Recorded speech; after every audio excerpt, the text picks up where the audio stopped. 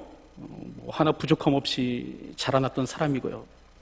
아주 젊은 시절부터 이 왕의 권좌를 꿰어찬 사람입니다.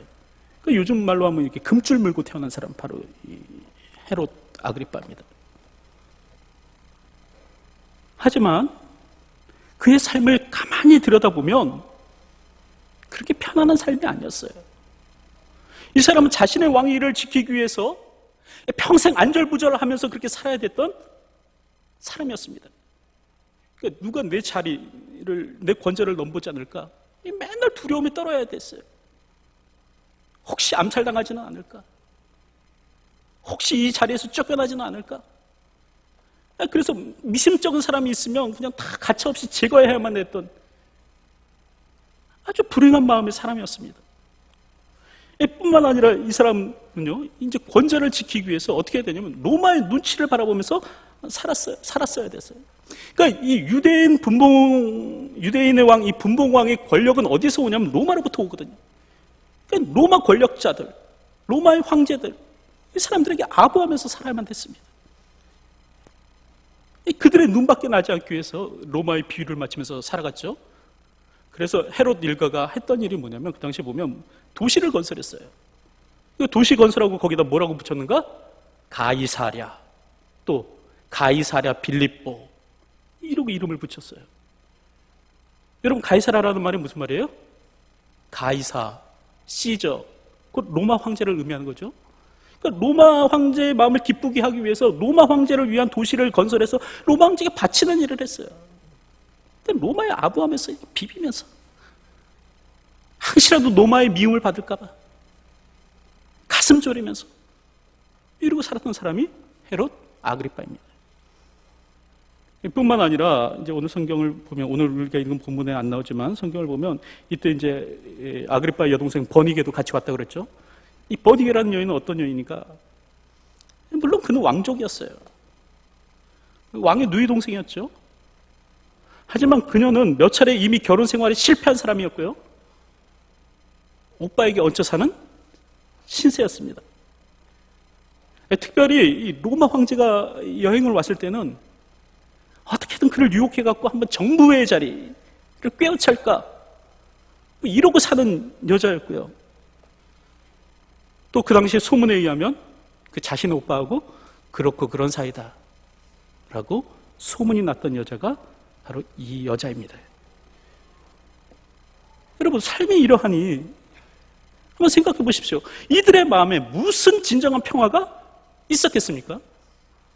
여러분, 아무리 왕의 옷을 입고 왕비의 옷을 입는다고 해서 정말 그 사람들이 행복했을까요? 이 진수성찬이 정말 맛있었을까요? 그렇지 않은 거거든요. 오늘 우리는요, 드러나는 그 외적 현상 있잖아요. 그 외적인 화려함, 그것에만 주목하는 사람이 되어서는 안 됩니다. 그 이면을 바라볼 수 있어야 돼요.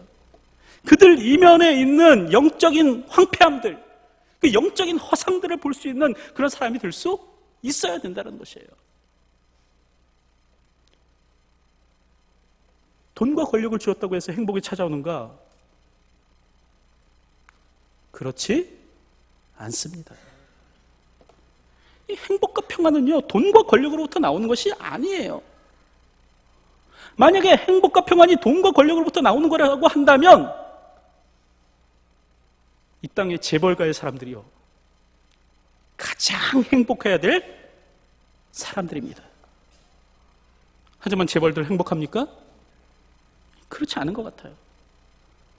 여러분들 아시는 것 같이 재벌가에서도 이미 자살한 사람이 여럿 나왔어요. 이 불행감을 못 이겨서 스스로 목숨 끊는 사람들이 여럿 있었습니다. 돈이 행복이냐? 그렇지 않다는 걸 보여주는 예예요. 화려한 삶을 산다고 해서 그것이 곧 행복한 삶이냐? 그렇지 않다는 거라니까요. 아그리빠처럼 되면 행복할 것인가? 그렇지 않습니다. 버니게처럼 살면 행복할 것인가? 그렇지 않아요. 베스도처럼 총독의 자리에 오르면 행복할 것인가? 그렇지 않습니다. 그 당시 예루살렘이 얼마나 골치 아픈 도시였는데요. 툭하면 밀란이 일어나고 툭하면 반란이 일어나고, 유대인도 어지간히 말 안 듣는 민족이었어요.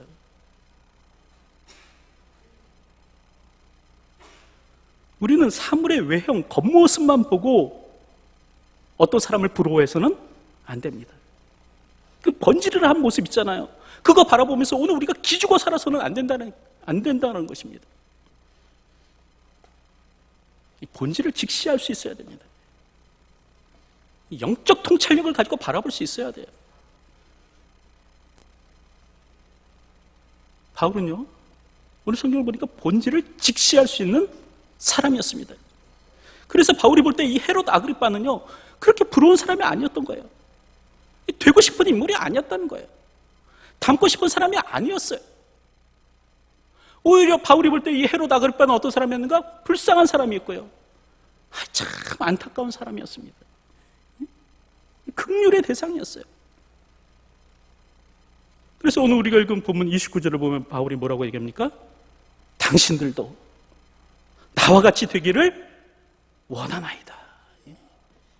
여러분도 나와 같이 되었으면 참 좋겠습니다. 그렇게 얘기하는 거예요. 오늘 우리가 어떻게 세상 앞에 당당하게 살아갈 수 있는가? 이 외적 화려함만 바라보는 것이 아니라 이 외적 화려함 뒤에 감춰있는 그들의 영적인 허상들을 바라볼 수 있는 사람이 되어야 합니다. 겉모습만 바라보는 것이 아니라 그 겉모습에 가려져 있는 그들의 빈곤한 영적 상태를 바라볼 수 있는 사람이 되어야 되는 거예요. 오늘 우리보다 더 불쌍한 사람들은 누구인가? 바로 그들이에요.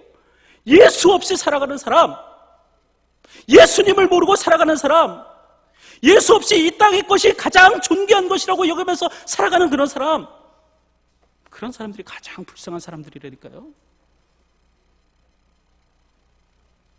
예수 그리스도가 없음으로 말미암아 삶의 진정한 만족과 평안을 알지 못하고 살아가는 사람들,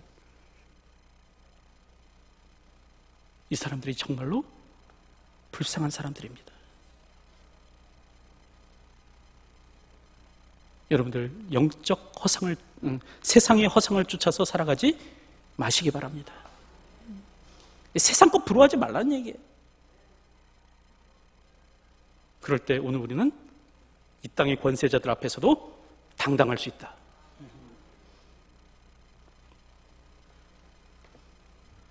마지막으로요, 오늘 우리가 이 땅을 당당하게 사는 방법은 뭐냐면 내세가 있음을 기억해야 합니다.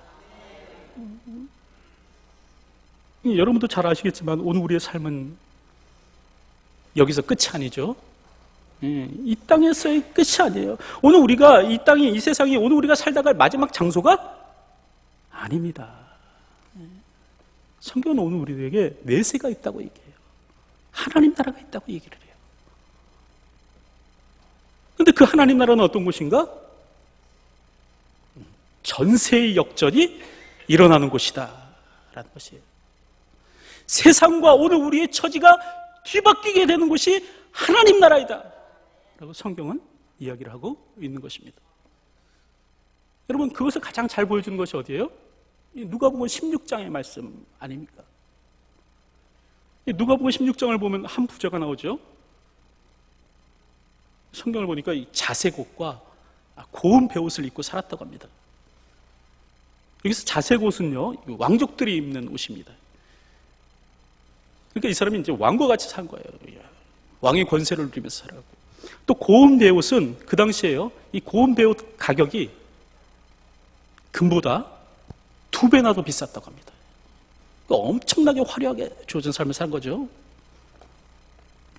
반면에 이 사람이 집 앞에는 또 누구도 있었는가?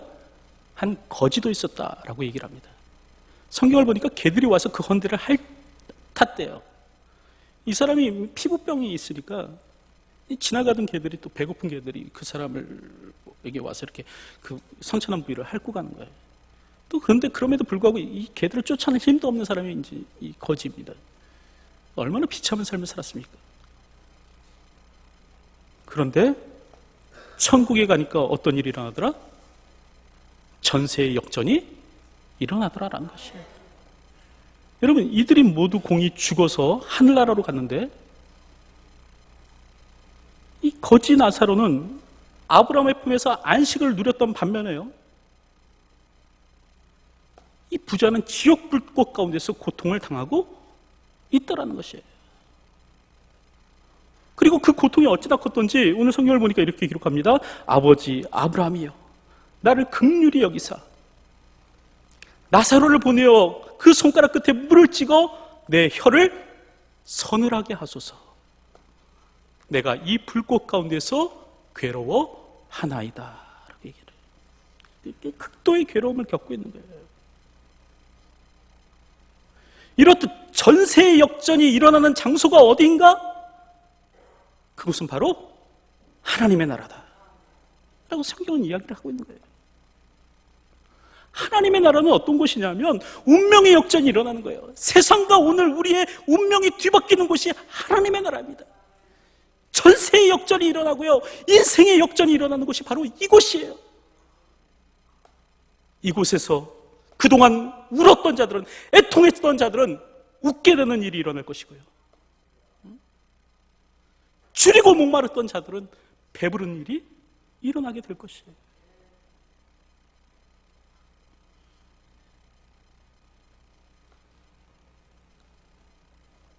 그러므로 오늘 우리들은요, 지금 나의 형편, 이 형편을 바라보면서 낙심할 필요가 없습니다. 지금 나의 처제 바라보면서 이렇게 실망할 필요가 없어요. 이 세상에 주눅들어 살 필요가 전혀 없습니다. 오늘 우리에게는 하나님 나라가 있어요. 여러분, 내가 영원히 세입자인 줄 아십니까? 영원히 남의 집에서 살 줄 알아요? 아니에요. 그날이 오면 저 하늘에 번듯한 내 집이 마련되어 있을 것입니다. 예수님께서 말씀하셨거든요. 내가 처소를 예비하러 가노니. 예수님께서 처소를 예비하러 가시겠다고 예수님께서 말씀해 주셨거든요. 저 하늘에 내 집이 있을 줄로 믿습니다. 여러분, 내가 영원히 하인으로 살고 영원히 노예로 살고 남의 밑에서 살 줄 아십니까? 그렇지 않아요. 그날이 오면 저 하늘에 가서 오늘 나는 진정한 자유인으로 살게 될 것이다. 하나님 나라의 기업을 누리면서 살게 될 자가 오늘 나예요. 영원히 내가 남의 도움을 받으면서 수급자로 살 줄 아십니까? 그렇지 않아요. 성경을 보니까 저 천국에는 금은 보화가 깔려있고, 성경을 보니까 예수 그리스도께서 나를 위해서 예비된 한 성을 준비하고 계신다라고 말씀하고 계십니다. 그러므로 여러분, 잠깐뿐이에요. 아주 잠깐뿐입니다. 잠깐뿐인 이 세상이에요. 이 잠깐뿐인 이 세상의 고난으로 인해서 오늘 우리가 기죽어 살 필요가 없다는 것이에요. 몇 날 후면, 며칠 후면 이 육신의 유한한 장막을 벗게 되는 날이 오게 되면 그 찬란한 영광스러운 하나님 나라가 내게 주어질 것입니다. 세상의 영화로는 절대 따라올 수 없는 그 하나님 나라의 영광스러움이 오늘 내게 허락될 것입니다. 이 육신의 장막만 벗게 되는 날이 오면 그날 나는 그 세상 그 누구보다도 영화로운 자로서 이 땅을 살아가게 될 것입니다. 바울이 이것을 알았어요. 바울이 이것을 확신했어요. 그래서 그렇게 세상 앞에, 이 권력자들 앞에 당당할 수 있었던 것입니다.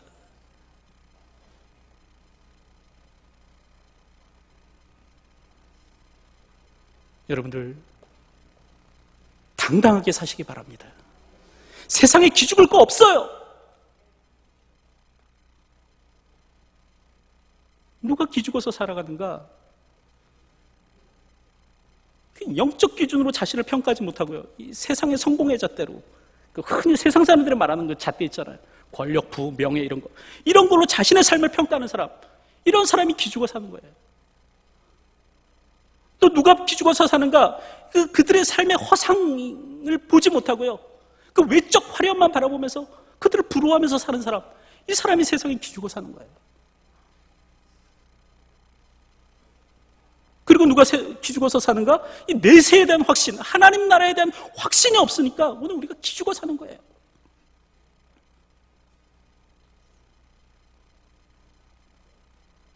여러분, 성공의 기준을 바꾸십시오. 세상적인 시각이 아니라 영적인 시각으로 오늘 내 자신을 바라보시기 바랍니다. 또 본질을 직시하실 수 있어야 돼요. 세상의 그 화려함들, 그 권력들 뒤에 숨어있는 그 허상들 있잖아요. 그거 통찰할 수 있으셔야 됩니다.